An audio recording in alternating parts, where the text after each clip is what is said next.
గ్రంథంలో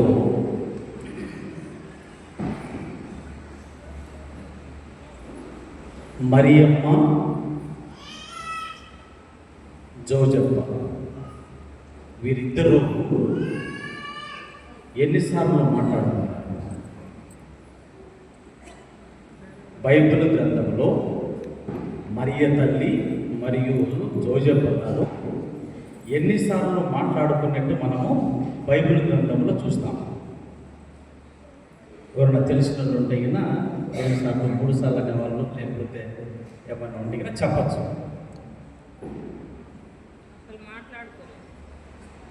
ఏంటి ఎవరు చెప్తున్నారు? మాట్లాడుకోలేదని చెప్పేసి అంటున్నారు. ఇంకా ఏమైనా ఇక్కడ నుండి ఎవరన్నా ఇక్కడ నుండి బైబిల్ గ్రంథంలో మరియమ్మ, జోజప్ప గారు మాట్లాడుకున్నటువంటి సందర్భం లేదు. మరియ తల్లితో దైవదూత మాట్లాడింది,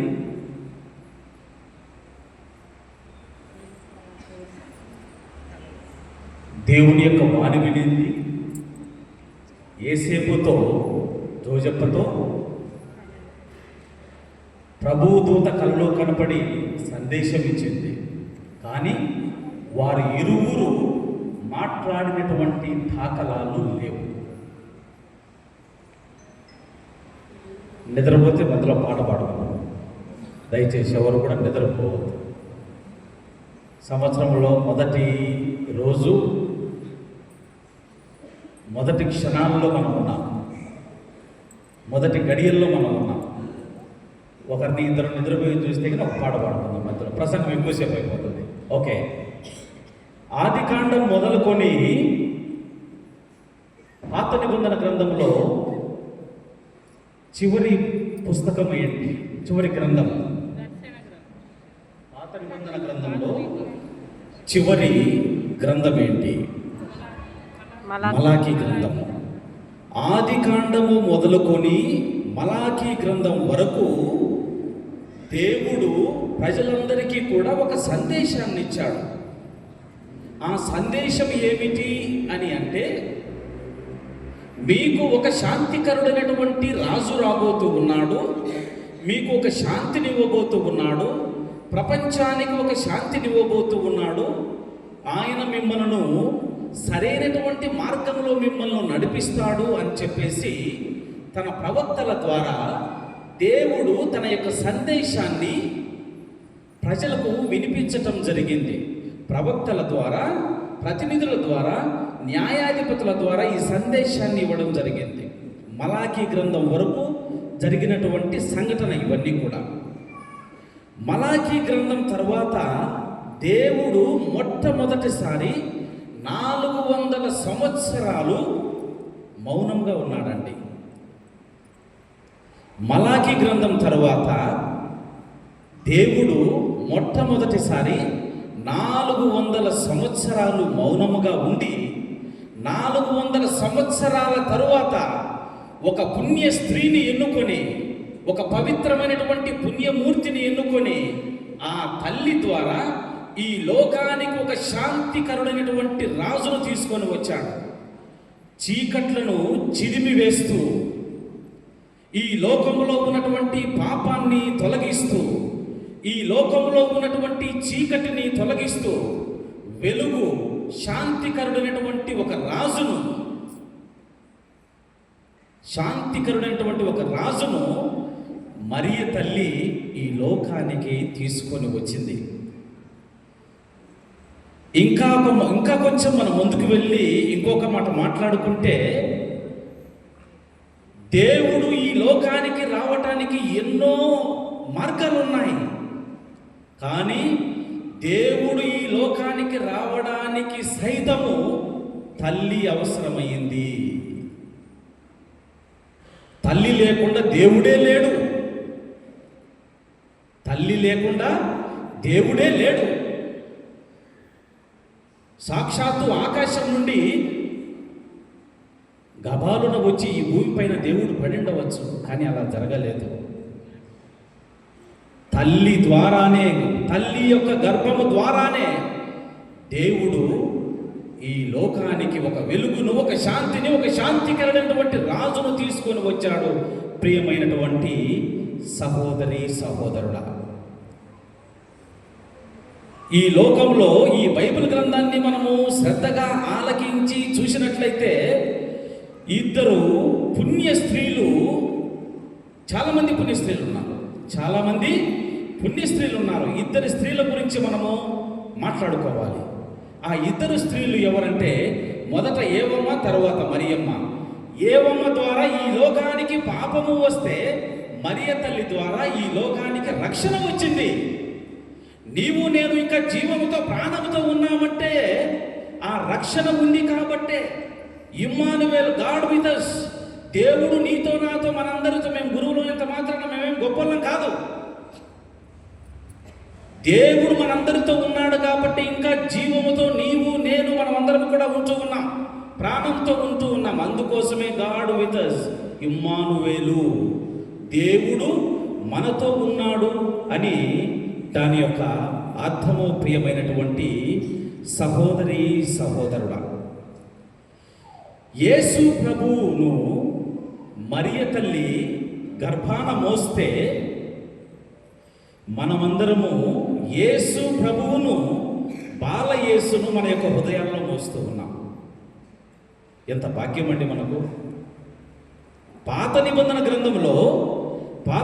గ్రంథంలో ఎవరైనా కానీ ఆర్క్ ఆఫ్ ది కవెనెంట్, దివ్య మందసాన్ని ఎవరైనా తగిలితే ఆ వ్యక్తి చనిపోయేటువంటి వాడు. ఎందుకంటే ఆ వ్యక్తి పాపంతో కూడుకొని ఉన్నాడు కాబట్టి ఆ దివ్య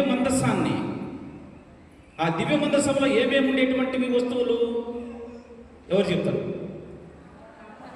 ఆరోను కర్ర, 10 ఆజ్ఞలు, మిగిలినటువంటి మన్నా. ఆ దివ్య మందసంలో ఎవరైనా దాన్ని ముట్టినట్లయితే ఆ వ్యక్తి చనిపోయేటువంటి వాడు. మనము భయంకరమైనటువంటి పాపాకులు మనందరము కూడా. కానీ దేవుడు ఇమ్మానువేలు కాబట్టి మనము దేవుణ్ణి మన పాపపు శరీరంలోనికి తీసుకొని ఉంటూ ఉన్నప్పటికీ కూడా మనము మరణించకుండా ఇంకా మనము జీవంతో ఉన్నామంటే దేవుడు శాంతికరుడైనటువంటి రాజు. ఈ లోకానికి శాంతిని తీసుకొని వచ్చాడు, ఈ లోకానికి మహిమను తీసుకొని వచ్చాడు, ఈ లోకానికి సమాధానాన్ని తీసుకొని వచ్చాడు. ఆయన ఊరగా రాలేదు. ప్రియమైనటువంటి సహోదరి సహోదరుడు, అందుకోసమే యేసుస్వామి మన యొక్క హృదయాల్లో మోసుకొని మనం ఎక్కడికి వెళ్ళినా కానీ దేవుడి యొక్క సందేశాన్ని మనం వినిపించగలగాలి. మనం వెళ్ళేటువంటి ప్రతి ప్రాంతం అంతా కూడా శాంతితో సమాధానంతో నిండి ఉండాలి. అందుకోసమే ఎలిజబెత్ ఒక మాట అంటది, నా ప్రభువు తల్లి నా ఇంటికి రావటం నాకు ఎలాగూ ప్రాప్తించింది అని అంటది. అంటే అప్పటికే మరియ తల్లి గర్భాన శిశువు ఉన్నాడు. యేసు ప్రభువును ఆమె మోస్తూ ఉంది మరియ తల్లి. అందుకోసమే అంటూ ఉంది, నా ప్రభువు తల్లి నా యుద్ధకు రావటం నాకు ఎలాగూ ప్రాప్తించింది, నాకు సమాధానం వచ్చింది, నాకు సంతోషం వచ్చింది, నాకు శాంతి వచ్చింది అని చెప్పేసి ఎలిజబెత్ అమ్మ ఎలుగెత్తి ఘోషిస్తూ ఉంది. ప్రియమైనటువంటి సహోదరి సహోదరుడా, మరి దేవుడు ఈ లోకమును ఎంతగానో ప్రేమించి తన ఏకైక కుమారుణ్ణి ప్రసాదించి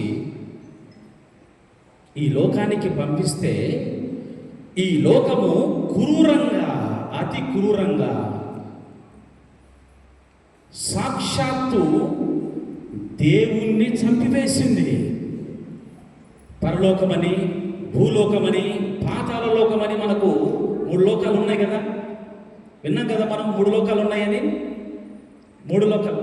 ఏ లోకంలో కూడా దేవుణ్ణి చంపినటువంటి సంఘటనలు ఎక్కడ చూడడం, ఒక భూలోకంలో మాత్రమే. అవునా కాదండి? హల్లెలూయా, హల్లెలూయా, అందరూ చేద్దాం. హల్లెలూయా, హల్లెలూయా, హల్లెలూయా. అందరం చేతులు పై కదా, 2-3 అందరం కూడా అందరము హల్లెలూయా, హల్లెలూయా. పరలోకము, భూలోకము, పాతాళ లోకము. పాతాళ లోకము, పరలోకము, ఎక్కడ కూడా ఏమి ఎవరు ఈ భూలోకంలో ఉన్నటువంటి మనుషులు, తెలివి ఉన్నటువంటి మనిషి దేవుణ్ణి చంపివేశాడు. బాలయేసు పుట్టినప్పుడే హెరోదు రాజు కూడా బాలయేసును చంపాలని ఉబలాట పడ్డాడు, కుదరలేదు. అది అయ్యే పని కాదు. చివరికి లోకం చంపివేసిన తర్వాత కూడా దేవుడు మళ్ళీ పునరుత్థానమై మళ్ళీ ఇప్పుడు నీతో నాతో మనందరితో ఉంటూ ఉన్నాడంటే అదే అందుకోసమే మనమందరకు దేవుడు మనకిచ్చేటువంటి సందేశం ఏమిటంటే ఇమ్మానువేలు, గాడ్ విత్ us. దేవుడు నీతో నాతో మనందరితో ఉంటూ ఉన్నాడు. అందుకోసమే మనము యాక్సిడెంట్లో చనిపోలేదు, అనారోగ్యంతో చనిపోలేదు, లేకపోతే ప్రకృతి విలయంతో చనిపోలేదు. అంటే దేవుడు మనతో ఉంటూ ఉన్నాడు. ప్రియమైన సహోదరి సహోదరుడా, ఇక్కడ ఈరోజు మనమందరము కూడా మరియ తల్లి యొక్క దివ్య మాతృత్వ పండుగను మనము కొనియాడుతూ ఉన్నాం. దానికి ముందు మీ అందరితో నేను ఒక మాట చెప్పాలని అనుకుంటూ ఉన్నాను. ఆ మాట ఏమిటంటే, ఒక రోజుకు దగ్గర దాపు మనకు 24 గంటలు ఉంటుంది. 24 గంటల్లో దగ్గరదాపు 22 గంటలు 23 గంటలు మనం ఇంట్లోనే ఉంటాం, లేకపోతే ఆఫీసులో ఉంటాం, లేకపోతే పని చేసే దగ్గర ఉంటాం, లేకపోతే ఇతరుల ఇంట్లో ఉంటాం. కానీ దేవుని సన్నిధిలోకి వచ్చి ప్రార్థన చేసేటువంటి వారు ఎంతమంది అనేటువంటిది మనము ఆత్మ పరిశీలన చేసుకోవాలి. కనీసం ఈ పండుగ రోజు. సరే, ఒక ప్రశ్న అడుగుతాను, ఏమనుకోవాకండి, పండగ పూట తిట్టుకోమాకండి. ఎంతమంది భార్య భర్త పిల్లలు మా ఇంట్లో అందరం వచ్చామని వాళ్ళు చేతులు ఎత్తండి, నన్ను తిట్టుకోమాకండి. ఎంతమంది మా